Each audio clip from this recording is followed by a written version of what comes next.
Today we've got an amazing guest, Max Val. She's going to be taking us through an amazing journey through her life, and yeah, she's got a colorful past that Amanda's going to tell us a little bit more about, but today it's going to be a good day. Okay, thanks, Jerry. So, Max works for HEP WA. We are so lucky to have her, but she has had a very colourful past. She's been a Jillaroo, a parole officer, a dancer, she's a mosaic artist, and she's lived with hepatitis C for 20 years.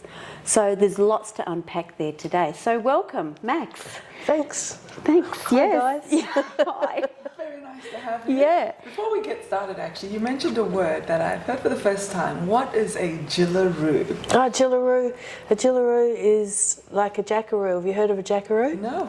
Okay, so a Jillaroo and a jackaroo are the male, female terms for station hand. Okay. So I worked on a buffalo station in the Northern Territory. Oh, right, got it. 1986, I think it was.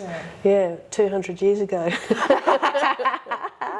Wow. Yeah. So that's riding horses and rounding up cattle and all that? Yeah, we didn't have horses. They had bull catchers, which are jeeps that the top's been cut off and they've got these big arms on the side.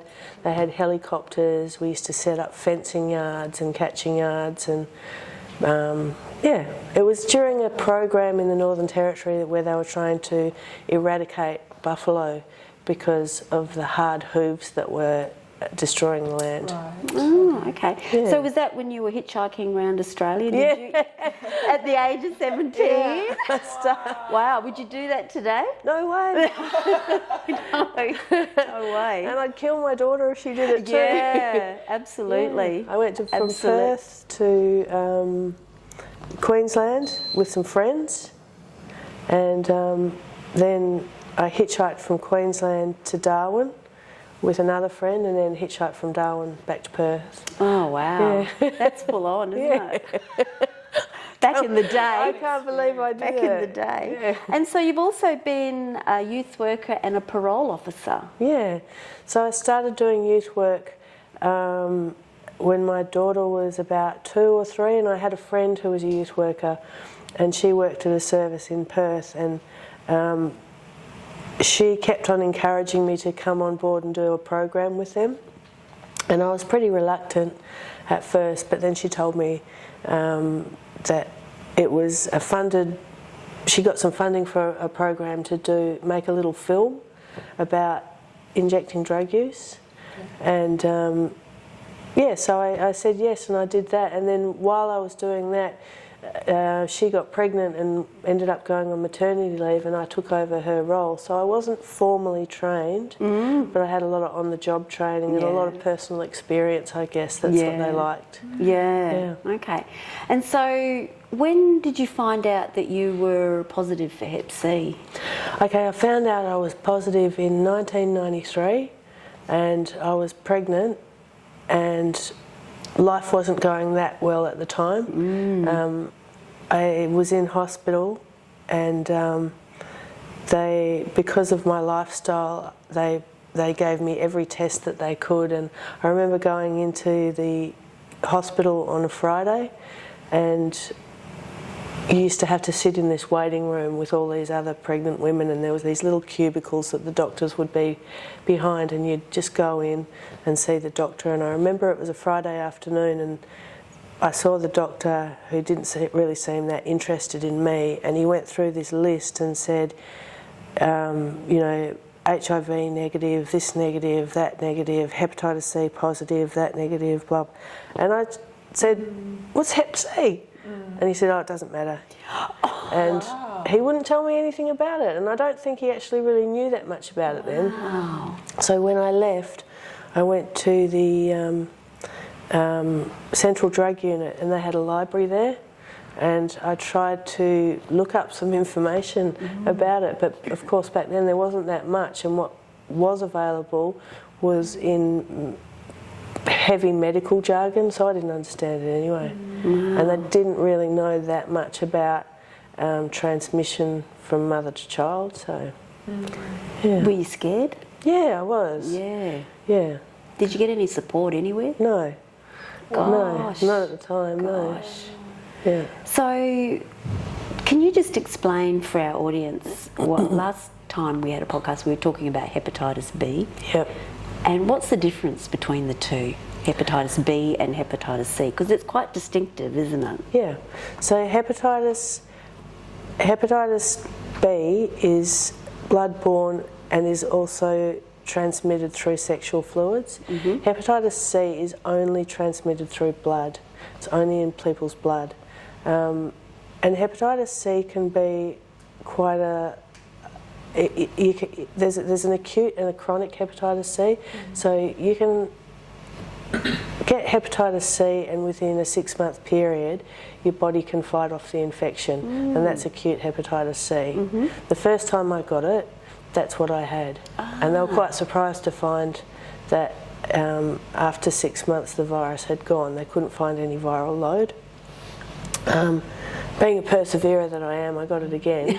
And that time it was chronic hepatitis. It didn't go away after 6 months. Right. Was it a different strand or strain? It was, I don't know if it was a different strain or not, because there's lots of different strains of hepatitis C. And back then, and up until 2016, the treatment for hepatitis C was interferon and ribavirin, and it, depending on what strain of hepatitis you had, depended on the time of treatment you had. So if there was a 6-month treatment or a 12-month treatment, depending on what strain you had. I've heard a lot about interferon, and it's been back in the day, you know, it was horrendous. People, it was like going through 12 months of chemo. Yeah. Is that? Yeah, it was horrific. Yeah. Yeah, I had it, and I went on a trial because at the time they were trialling a new drug, and at the end of it I found out that I was on the placebo, but I still had the interferon and ribavirin. And I was meant to do 12 months. I lasted 9 months, and I had a rash that was a weeping, itchy rash all over my body. I couldn't go in the sun because it felt like any sunlight on my skin was like needles and razors. Yeah, it was awful. I had no energy. When you did end up getting treatment, what effects were you experiencing that made you think, okay, that's it, I'm going to get treated now? Yeah, it's quite a Well, that's the thing with hepatitis C. It's too much. Yeah.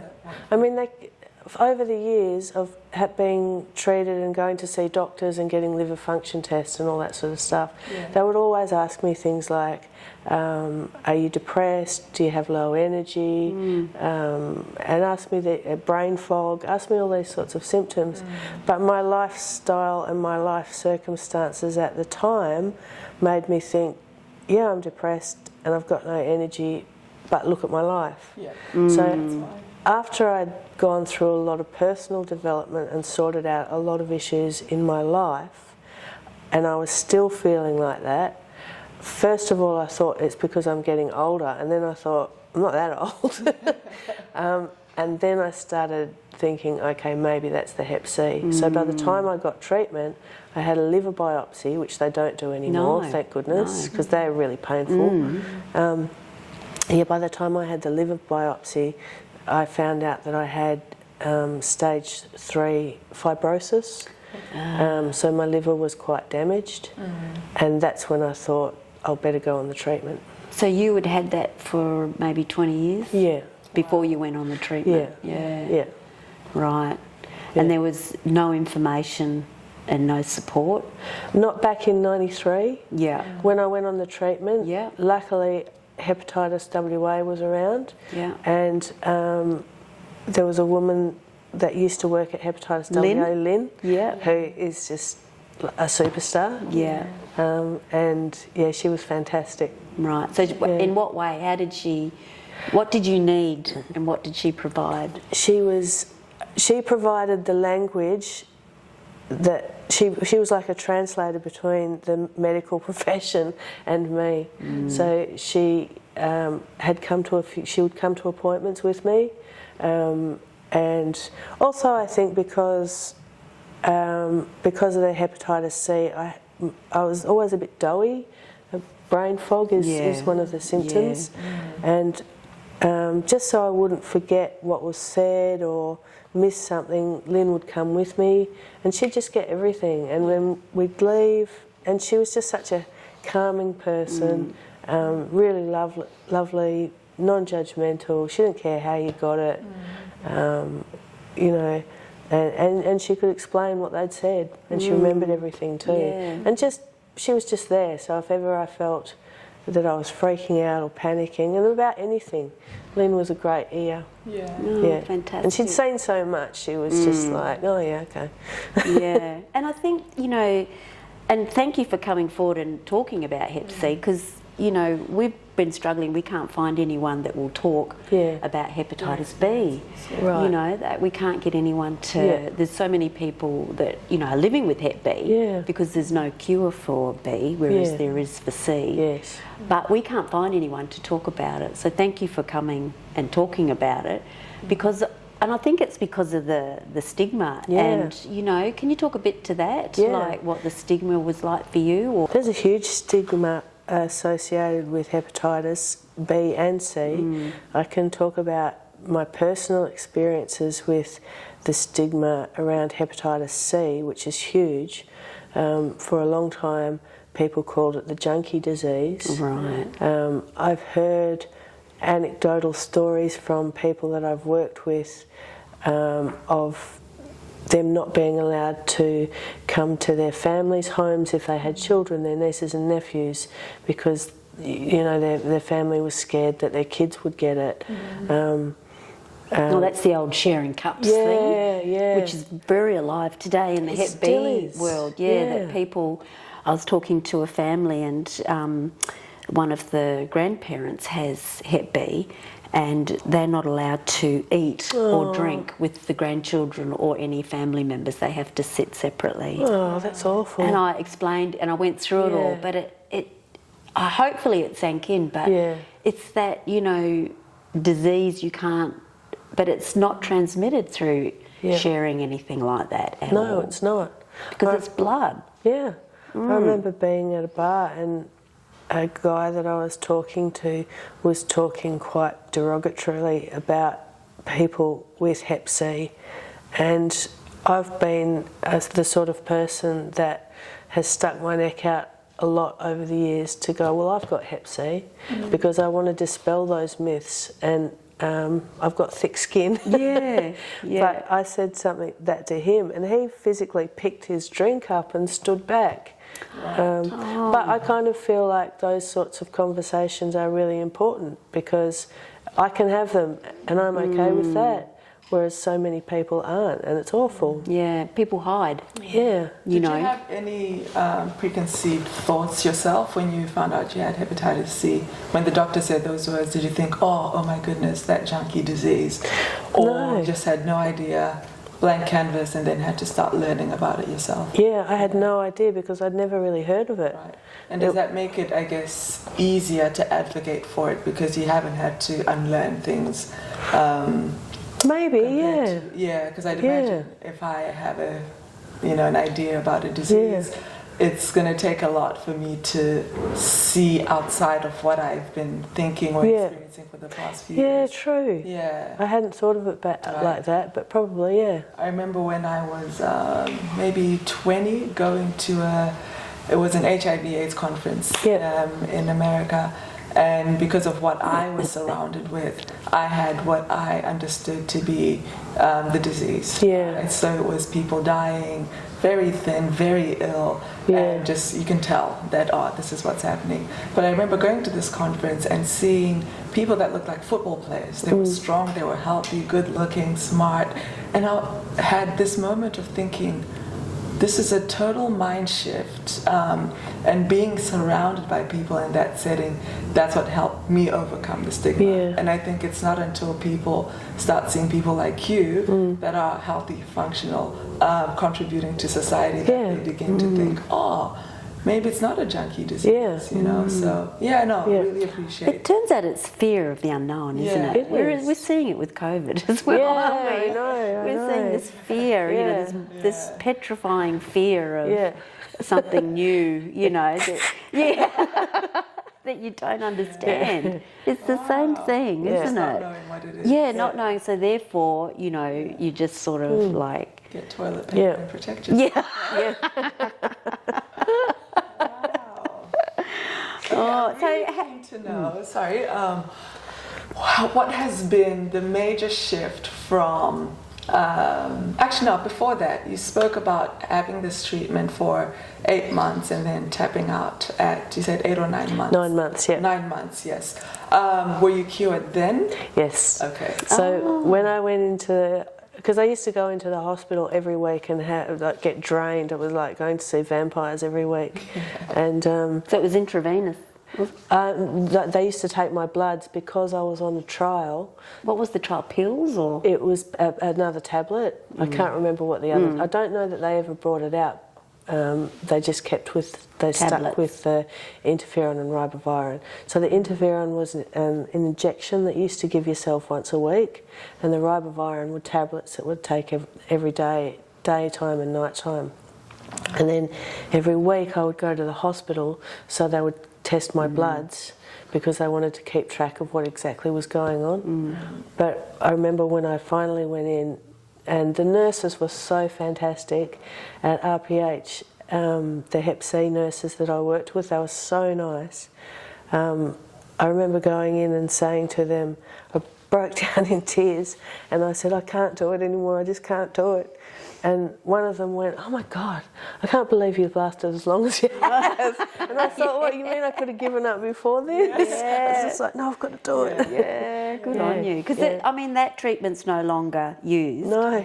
And we've got, you know, the new treatment now. It's fantastic. That's 1 pill a day for 2 to 3 months, and there's no side effects for Hep C cure. Yeah. So, and that's only been since 2016. So...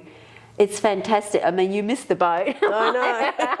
I know people that have had it since then, and I'm just like, oh, that's great for you. So how has your health changed since you've had the cure? Like, what's happened for you? Well, it was a slow progress because I kind of thought that as soon as I was cured, I'd feel a lot better, but I felt terrible. But so I went to see a friend of mine who was a naturopath, and she said to me, well, Max, what do you expect? You've just like it's like the equivalent of a nuclear bomb going off in your system with the interferon treatment. Yeah. So there was a period of about 8 or 9 months after that I felt like I was recovering from the treatment. And then after that, I think the biggest thing that I noticed was having more energy. Like before, I could sleep 24 hours a day. I was always tired. Brain fog was a really bad thing, and I think I've got a little bit of that left over. I'm not sure. It could be ageing. Could be anything now. But I felt a lot clearer, and that was the main thing for me, was the energy levels. Yeah. That's what a lot of people say. Yeah. You know, once they get the cure, they didn't realise how tired and how, you know, worn out and depressed that they were, and then when they get cured, and headachy and foggy and all that sort of thing with B and C, and then when they get cured, it's like, oh my God, this is what, you know, normal life is. You know, because you get used to it. Yeah. Because it builds up over years. It's a gradual thing. And so you get used to living with the symptoms of it until you don't really, you incorporate them into your life, and you don't really realise that that's from the virus. Yeah, that's why they call it the silent killer, you know. Yeah. Because it is like that. Yeah.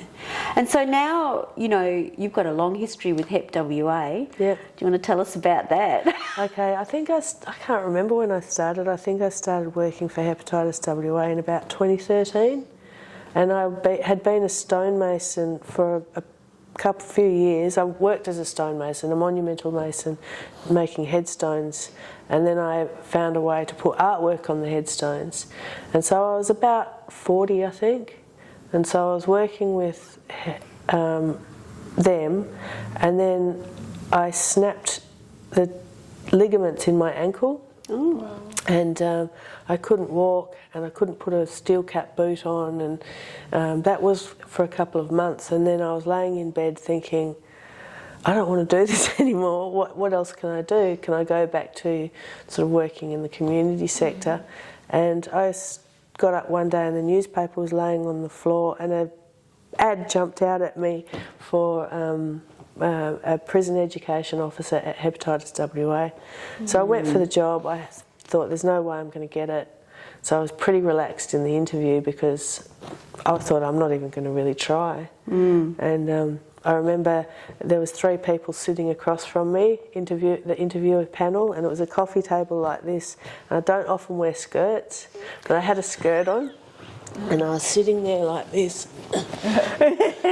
trying to, going like this the whole time. And at the end of the interview, Glenn said to me, "So how do you feel? How do you think you would feel sitting in a room full of male prisoners?" And at that point, I thought, I've not got the job. And I said, "Oh, I'll tell you what, I'd feel a damn sight more comfortable there than I would here right now, trying to sit in this skirt." And they started laughing, and then they said, "I've got the job." Oh. That's where I met you. Yeah. Because you were in the prisons, and then I came on board 2014, and you know, showed me the ropes in the prisons, and then you left for Alice Springs, didn't you? Yeah. I must have come to Hepatitis WA before 2013, I think. I'm not very good with times. Yeah, I know. Yeah. Because then I went to Alice Springs for 7 years. I was there. Yeah, that's right. And then you've come back. Yeah. What are you doing now? So now I'm back in the prisons, and I'm doing prison education at Women's at the moment at Melaleuca, and I'm doing presentations at rehabs and a bit of teaching and a few different things. Development, workforce development. Yeah, it's good to have you back. Thanks. It's good to be back. We've talked about past, we've talked about present. We've brought it right forward. I guess it's what you need to see happen with Hep C in the community, and you know what it is that that's missing about the missing millions. You know, the people that aren't coming forward to get treated, and what you think needs to happen. Like when I go into prisons and I talk to people, or rehabs, and I talk to people about Hep C treatment, one of the first things that I explain to them is that Hepatitis WA is a small organisation with a very few people working for it. We don't get a lot of funding, so we don't have the money to do massive advertising campaigns about the treatments that's available. Like, you know, we remember in the 80s and 90s the HIV and, you know, the Grim Reaper and the bowling ball and all that sort of stuff. Everybody remembers that was around then. Yeah. I wish we had that sort of money to educate people about hepatitis C and B.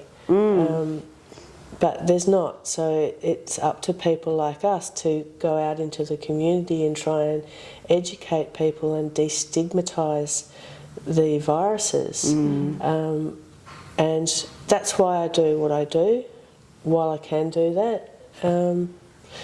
I just hope that the message can get out there that the treatment is available. It's so easy these days. And for people to be not afraid of going to see their doctor. I mean, I've had some awful experiences over the years too, seeing different doctors who have been quite horrible and made me feel about this big for having Hep C. And that's a huge judgment.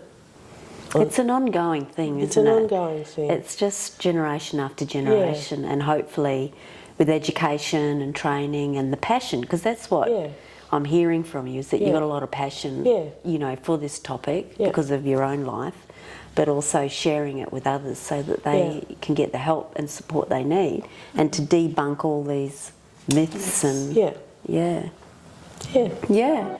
So thanks, Max. Thanks, Max. Thanks for having us. And we look forward to sharing more of the story with everybody who's listening. Thanks, guys. Thank you.